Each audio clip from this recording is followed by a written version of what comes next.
পানি এমনি উঠে যাবে। আমরা এখন হাইড্রোলিকের সমস্যা নিয়ে কথা বলবো, সামনে আসো। হাইড্রোলিক বাকেট সমস্যা হলে কি কি সমস্যা হয়?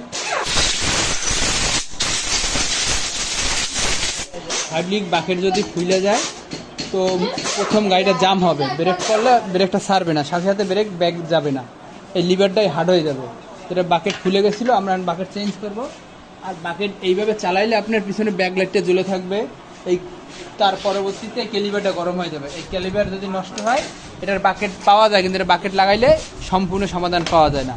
তো যখনই বাকেটের উপরে সমস্যা দিবে, আমরা সাথে সাথে বাকেট চেঞ্জ করে ফেলবো, নাইলে এই সমস্যাটা আপনার পিছনের সামনের ব্রেক শুধু নষ্ট হয়ে যাবে। ব্রেক শুধু নষ্ট হয়ে বললে এই ডিসটা খেয়ে যাবে, গাড়ি গরম হবে, মাইলেজটাও কমে যাবে, গাড়ির স্পিড ও কমাই দেবে।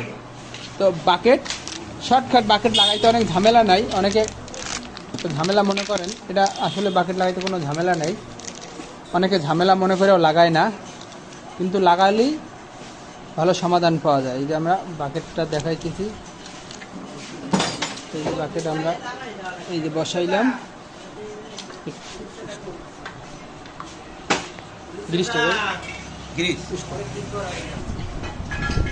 সিলের সাথে কিন্তু একটা গ্রিজ দিয়ে দেয়, গ্রিজটা ভালো করে দিয়ে এই জায়গাটা ভালো করে পরিষ্কার করে সিলটা আমরা বসাই দেবো। এই যে বসাই দেবো।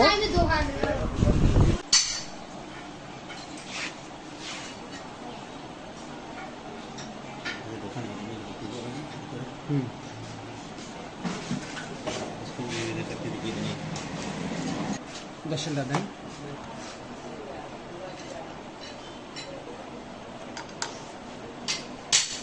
হয়ে গেছে, কিন্তু এখন খুব ভালো হয়ে গেছে, দ্রুত ব্যাক করতেছে, দেখছেন? আপনার পিছনে লাইটও জ্বলবে না, দেখেন, জ্বলে থাকবে।